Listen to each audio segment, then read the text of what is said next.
हमारी एकता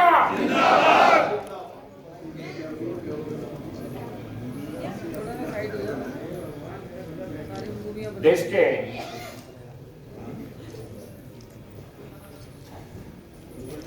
के सबसे बड़े और 41 वर्ष पुराने व्यापारिक संगठन भारतीय उद्योग व्यापार मंडल रजिस्टर द्वारा आयोजित यह कार्यक्रम स्वावलंबी एवं आत्मनिर्भर भारत के संकल्प आगाज के रूप में मंच पर उपस्थित एवं इस ऐतिहासिक सभागार में गर्वामयी उपस्थिति से शोभा बढ़ा रहे हमारे मुख्य अतिथि देश के वरिष्ठ केंद्रीय मंत्री वाणिज्य उद्योग उपभोक्ता खाद्य जो व्यापारियों से संबंधित और देश की प्रगति के लिए जितने विभाग हैं बड़े व्यापक विभाग हैं जिनका सीधा संबंध व्यापारी और उद्यमी से रहता है,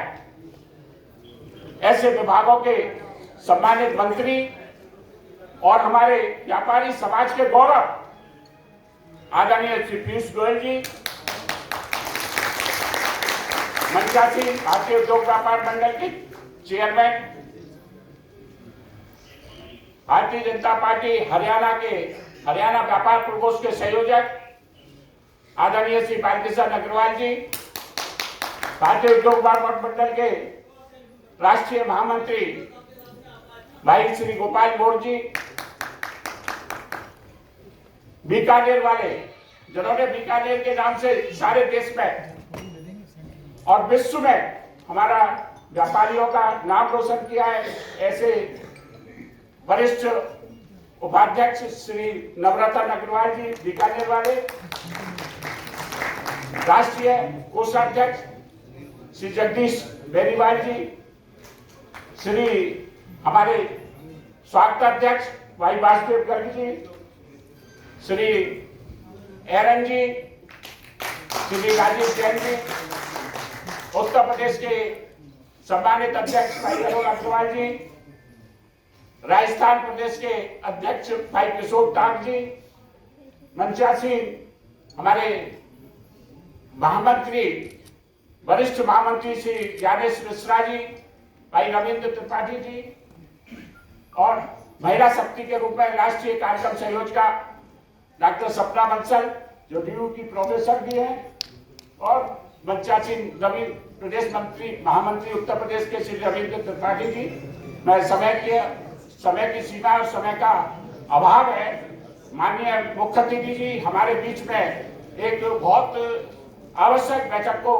बीच में छोड़कर हमारे मध्य आए हैं, इसलिए मैं इस सभागार में बहुत वरिष्ठतम लोग बैठे हैं, पूरे देश से आए हुए लोग बैठे हैं, उन सबका हार्दिक स्वागत करता हूँ। सरदार गुरजिंदर सिंह जी बैठे हैं, जैन साहब बैठे हैं, हमारे एस.के. गुप्ता जी बैठे हैं। अब मैं सभी का नाम नहीं ले सकता, तो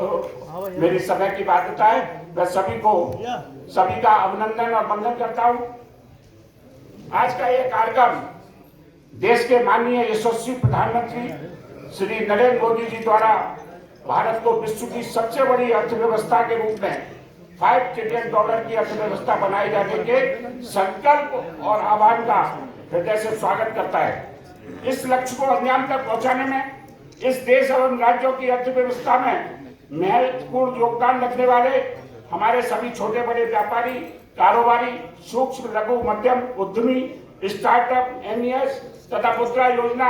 एवं स्वयं सहायता समूह एवं प्रधानमंत्री कौशल विकास प्रशिक्षण के माध्यम से 10 करोड़ से अधिक युवा महिलाओं की बड़ी शक्ति को दिशा और संकल्प के माध्यम से देश की ताकत बनाने के लिए यह कार्यक्रम आयोजित किया गया है। आज इस सभागार में या मंच पर जो लोग उपस्थित है वह देश के व्यापारियों के प्रतिनिधि है, कोई सम्मेलन यहाँ आयोजित नहीं है। ये देश के जो वरिष्ठ पदाधिकारी है जिनको देश में जाकर हर कस्बे में जाकर युवा शक्ति को, महिला शक्ति को आत्मनिर्भर भारत के अभियान में जोड़ना है, वो ताकत, वो नेतृत्व देने वाले लोग यहाँ पर बैठे हैं। आज इस संकल्प आधार द्वारा माननीय प्रधानमंत्री जी के संकल्प को अपना संकल्प बनाना, अपना विजन बनाना, अपना उद्देश्य बनाना, और यह आज के इस कार्यक्रम का मुख्य मूल उद्देश्य है। देश का व्यापारी, उद्यमी और कारोबारी,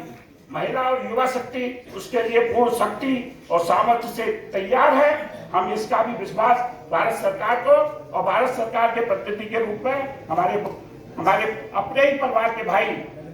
मुख्य अतिथि श्री पीयूष गोयल जी को दिलाना चाहते हैं। देश के उद्यमी एवं व्यापारी वर्ग को केंद्र एवं राज्य सरकारों ने पारदर्शिता लाने हेतु अनेक व्यवस्थाओं में अनेक सुधार किए, कारगर कदम उठाए। उनका क्रियान्वयन शासन की मंशा के अनुरूप हो,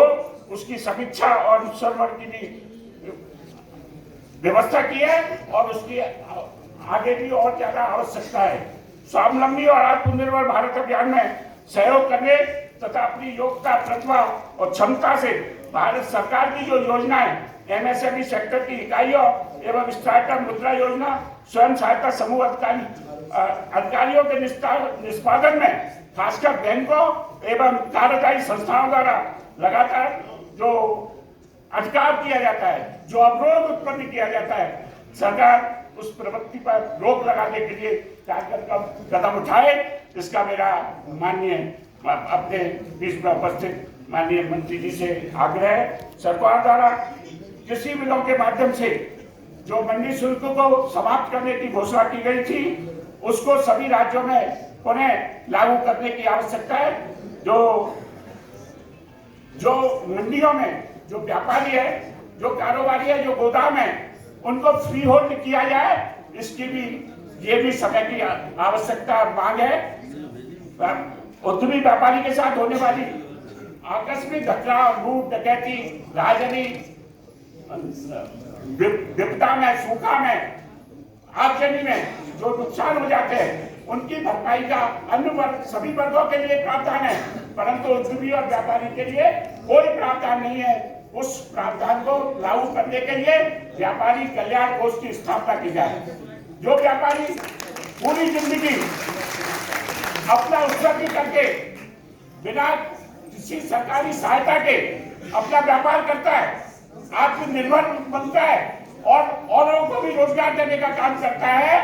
उस व्यापारी को जब वो समय से अपनी आयु को पूरी करे और उसके पास साधन ना हो, तो उसको व्यापारी पेंशन की भी व्यवस्था सरकार ने 3,000 रुपए की की है, परंतु वह व्यापारी के लिए अपर्याप्त है। उसके मद्देनजर देखते हुए इसकी 3 श्रेणी बनाकर 10,000, 5,000 और 15,000 की 3 श्रेणी बनाकर व्यापारी पेंशन की योजना को लागू करने के संबंध में कारगर कदम उठाए। देश के छोटे मध्यम व्यापारी उद्यमी के विरुद्ध जो जीएसटी आदि में जो मुकदमे दर्ज होते हैं, उन आपराधिक मुकदमों को, क्योंकि जो आर्थिक अपराध है तो आर्थिक दंड ही उसके लिए पर्याप्त है। आर्थिक अपराध के नियमों को समाप्त किया जाए और इसी प्रकार से जो राष्ट्रीयकृत बैंक है, उनकी जो ब्याज दर है, हमसे किसी भी बात का अर्थदंड जो वसूला जाता है तो वो 18% बहुत पुराना है। क्योंकि इस बात का जरा ध्यान आकर्षित करूंगा कि हमसे जो अर्थदंड लिया जाता है किसी भी पेनल्टी के रूप में, वो 18% लिया जाता है। जब ब्याज दर 20%, 24% हुआ करती थी, तब से निर्धारित है। इस अर्थदंड को जो ब्याज की जो राष्ट्रीयकृत बैंकों की जो ब्याज है उतना लिया जाए, उससे कुछ बढ़ाकर ले लिया जाए। ये इस संशोधन की बहुत बड़ी आवश्यकता है। मैं आज माननीय मंत्री जी का हृदय से स्वागत करता हूं। भारत सरकार के प्रतिनिधि के रूप में उनसे आग्रह करता हूं कि ये व्यापारी समाज और देश का संपूर्ण व्यापारी समाज और उस व्यापारी समाज को संगठित करने के लिए आपके आत्मनिर्भर भारत और स्वावलंबी भारत के अभियान में पूरी शक्ति और सामर्थ्य से जोड़ने के लिए भारतीय उद्योग व्यापार मंडल जब संकल्पित है, प्रत्येक व्यापारी, प्रत्येक उद्यमी आपके साथ, आपकी सरकार के साथ है, इस सरकार के साथ है। प्रधानमंत्री जी की दिशा और प्रधानमंत्री जी के संकल्प के साथ है, उनके विजन के साथ है। मैं आग्रह करूंगा और उनका आभार भी प्रकट करता हूं कि आज उन्होंने जो हमें समय दिया, हमारे मतदाता हमारी बात को सुना है और अपनी बात को रखेंगे, हमसे संकल्प कराएंगे, उसके लिए मैं हृदय से आभार प्रकट करता हूँ। धन्यवाद।